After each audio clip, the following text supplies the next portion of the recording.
Hello friends, I welcome you all to this online session of a poetry paper BA Part 3 Special English.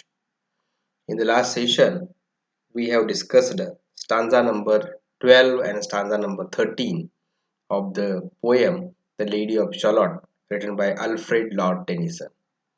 We were discussing this poem for the last 4 or 5 sessions and came across that this poem is a very complex web of imagery, complex web of metaphor that stands for life of a mankind, stand for the psyche which restrict himself or herself in a bubble of own rules that keep them in a safe zone, comfort zone, and restrict them from realizing their own dream. So this is what the imagery reflect. Imagery suggests us through the first three parts. In the last session, we have, after completing the stanza number 13, we have also completed the part third of the poem. So, in the last part of the part third three of this poem, in the last part we learn that for the first time, that is in the 12th stanza, for the first time, two characters of the poem, that is Lady Charlotte and uh, Lancelot, cross path each other as Lancelot is moving near from the Charlotte toward the Camelot. This Lady Charlotte gets a glimpse of his personality in her cracked or crystallized mirror. She gets attracted towards her and she takes 3 steps from where she sits, and she saw down from the window. She saw the Camelot, she saw the Lancelot, she saw the blooming lily, and then she realizes that the curse has fallen on her. Her web, magical web, has flown away uh, from window. Her mirror is cracked from side to side. So she knows now that a curse has fallen on her. So this is what we have learned in so far. It is a part 3. Now let us read a part 4, stanza 14. In the stormy east wind straining, the pale yellow woods were waning, the broad stream in his banks complaining, heavily the low sky raining over the towered Camelot. Down she came and found a boat beneath a willow left afloat, and round about the prow she wrote the Lady of Shalott. So this is the beginning of part 4, and you can understand that the last part of part 3, that is the stanza number 13, we saw that curse has fallen upon Lady of Shalott as she has seen the forbidden Camelot, forbidden Lancelot, and the forbidden blooming lily. So now you can understand that it is the reflection, the reaction, or the changes happen in the life of a Lady of Shalott. We have to witness, we have to observe in stanza number 14.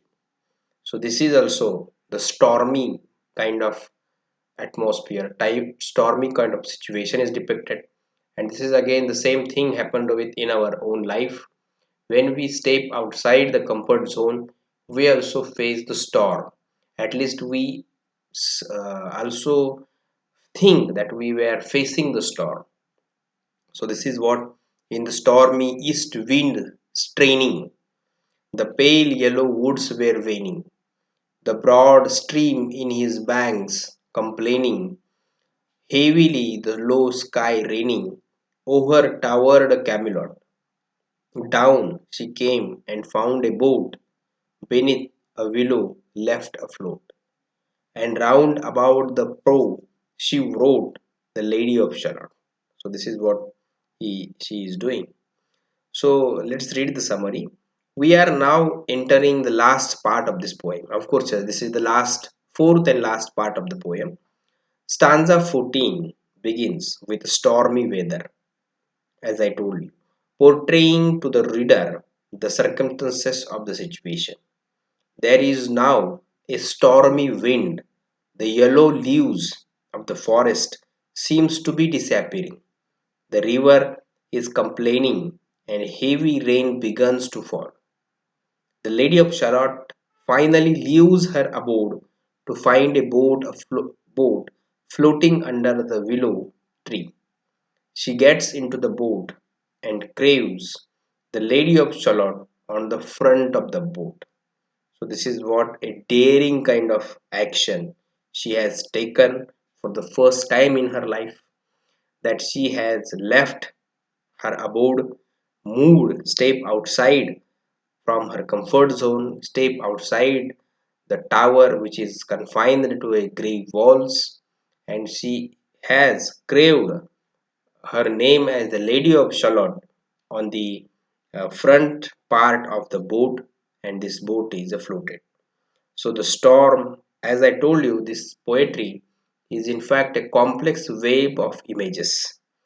Poet has waved all these images to reflect, portray, or hold a mirror towards the life of a common man who is restricted himself in a bubble of own rules, a bubble of a comfort zone, bubble of safe zone.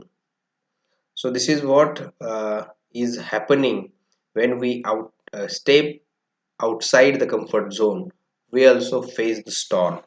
So this storm faced by Lady of Shalott is symbolizes the storm that we might face when we step outside the comfort zone to or to start realizing the reality, or start realizing the dreams that we have suppressed so far in the subconscious.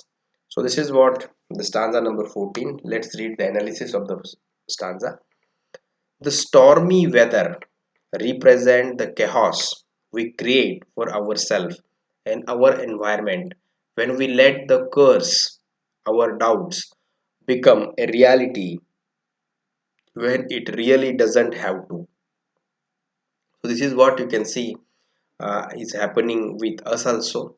As I told you, the stormy weather stormy weather stands for the chaos that we create generally when we step outside the safe zone. We start doubting about ourselves. We start thinking about ourselves, and as we start thinking about ourselves, we start doubting about ourselves. All the situation becomes a chaotic, and as the situation becomes chaotic, you can see we also start thinking that we cannot face the situation. We also lose the confidence. But the Lady of Charlotte very confidently write her name on the front side of the ship.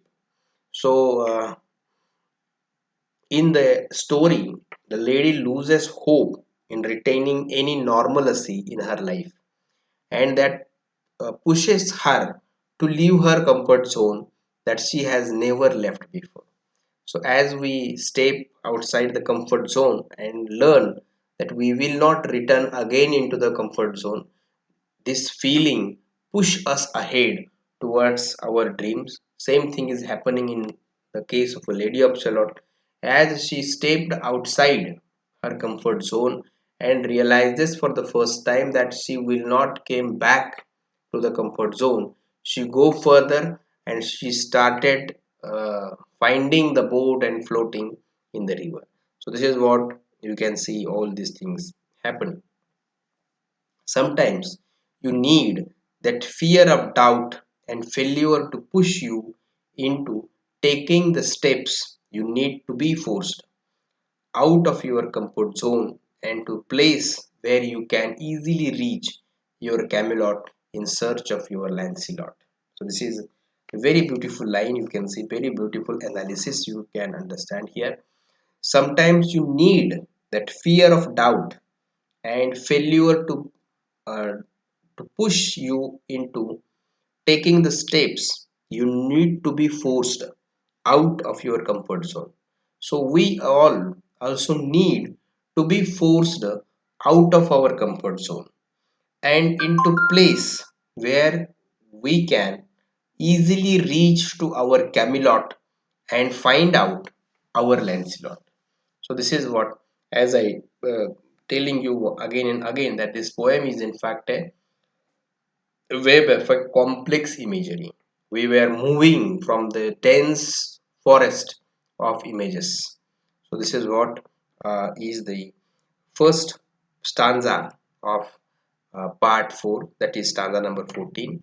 So now let us read stanza number 15. So see stanza number 15.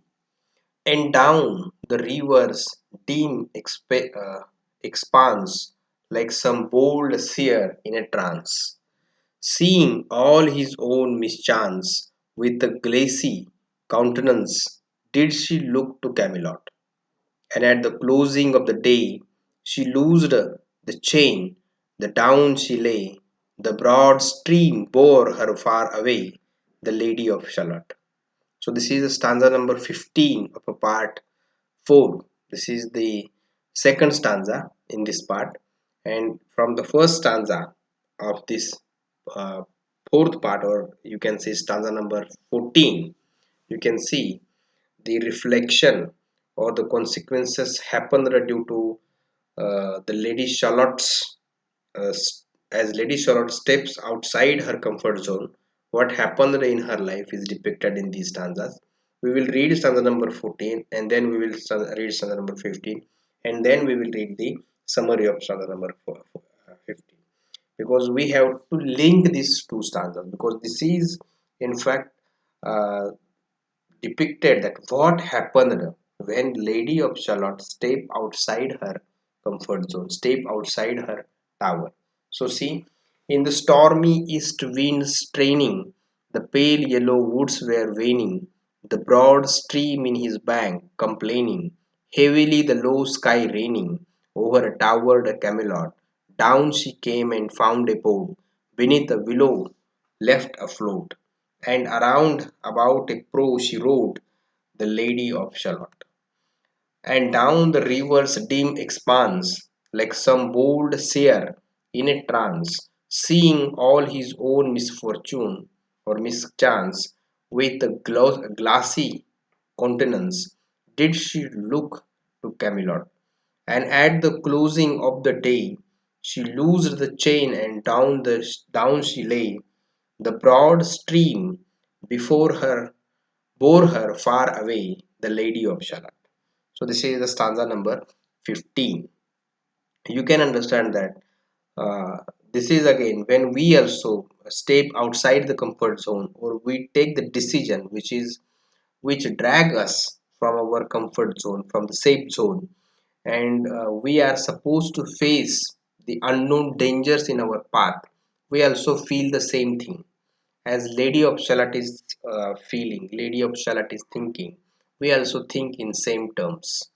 So stanza 15 continues the Lady of Shalott journey outside her normal domain. So she is not now a normal. She is not weaving the web. She is not looking from the mirror. She is now in the real world, which may be hostile to her. She don't know, and for that purpose, here the author has used the image of a sire. Sire means fortune teller in a trance, who looks about his own misfortune. So this is what this kind of state we also face when we step outside the normal zone or normalcy. Before she actually gets in the boat, she looks down the river at a Camelot like a fortune teller who is in a trance once he realizes his own misfortune that awaits him. So she is like this fortune teller who has seen his misfortune. Similarly, he is looking down at a Camelot. So at the end of the day, she eventually loosens the chain, that is tying the boat to land, and lays down in it. But afterwards, this also happen with us when we step outside the comfort zone, when we take a decision. For the first, we get startled about all these things, we think about it, and afterwards we realizes that we have left all that thought and floated ourselves into the stream.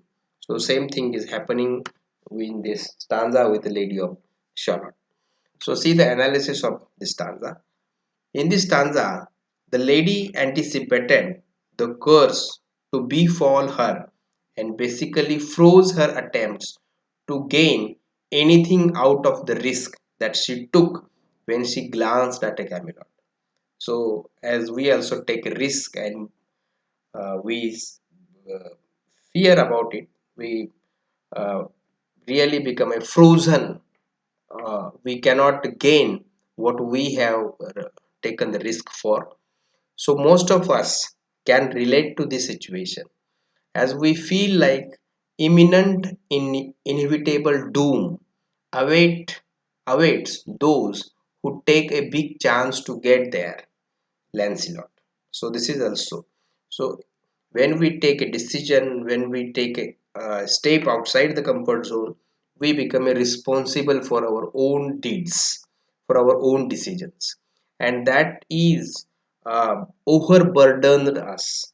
We also feel the same as this lady Charlotte is thinking. She is thinking like a fortune teller who is looking in a trance towards his own misfortunes that is await him in near future.